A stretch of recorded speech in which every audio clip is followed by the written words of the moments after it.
Kumusta kayo mga padreng at welcome back na naman sa ating channel. Barako Dos, Dayo from Pita, Dinalupian, Batan. Ang issue ng motor ni boss ay pumupugak, palyado. So i-try natin. On natin yung susi.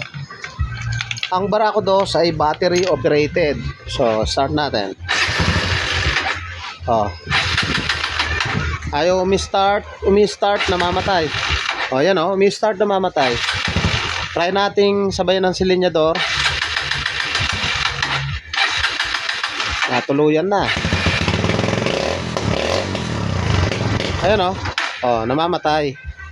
Pumupugak, palyado. Pag ganyan ang issue, dapat hindi natin hinuhulaan yan.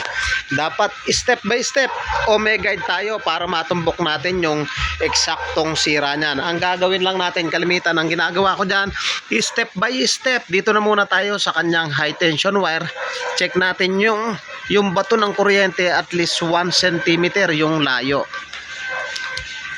At kung mapapansin nyo, ayan nagpalit ng kopa pero natanggal. So ito natanggal. So take note mga padreng, pag Barako po yung inyong motor, huwag kayo nagpapalit ng mga kopa na local. So buti na lang dinala ni boss yung original. So kahit 10 taon kaya pong tumagal niyan. So i-check natin yung kanyang bato ng kuryente. Pero sa pagkakataong yung mga padreng, lagi nyong titingnan pag ang issue niya ay pumapalya. Focus natin. Ito yung dulo na to, lagi nyo i-check yan kung may corrosion. Kagaya niya may corrosion siya. So ang ginagawa ko dyan, kinakat ko lang yan. So ganito lang yung gawin nyo mga padreng. Putulin nyo lang yung dulo para lumabas yung mismong tanso. Ayan lumabas. Tapos i-check natin yung kanyang high tension wire. Naka-on yung susi. Pakita jack mga boss. Check natin, dapat at least 1 cm yung binabato. Ayan okay na. At sa pagkakatong yan mga padreng, napakalakas ng kuryente. Bago naman yung kanyang spark plug, pero bakit palyado, namamatay, humahagok. So ibalik natin yung sinasabing sira. Dahil ito kahit nga 10 taon kayang tumagal. So ibalik natin to, basta proper lang, laging malinis. So ayan napakalinis ang loob. Babalik natin yan. Yun, sablay yan. So balik natin to.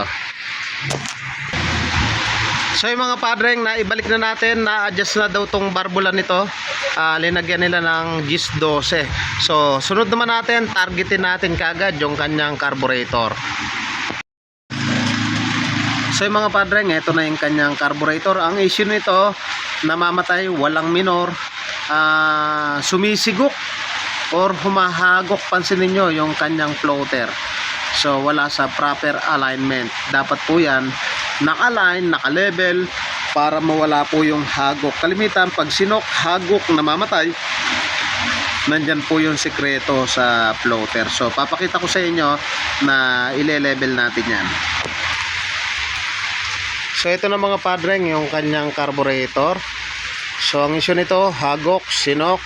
So yan, dapat yan naka-align po yan. So hindi pwedeng nakangat, hindi pwede ring nakababa. So nilalagay ko lang sa kanya fuel screw ay 3.5. So balik ko na, marami naman tayong tutorial nito. So ibalik na natin at subukan natin.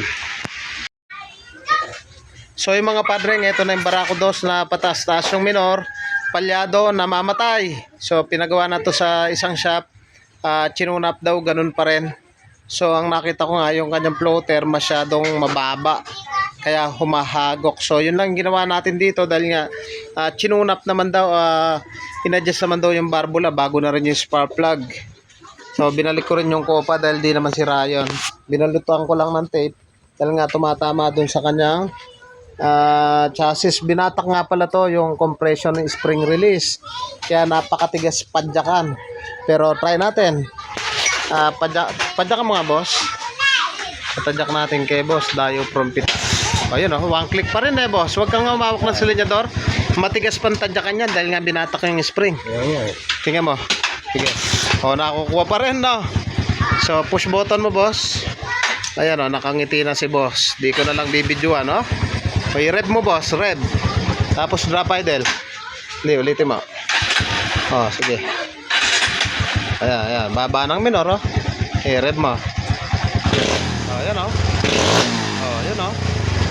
Okay na yung motor ni boss. Dayo from Pita, Dinalupihan, Bataan. Ayan. Legit. Legit. Boss, legit. Legit. Okay.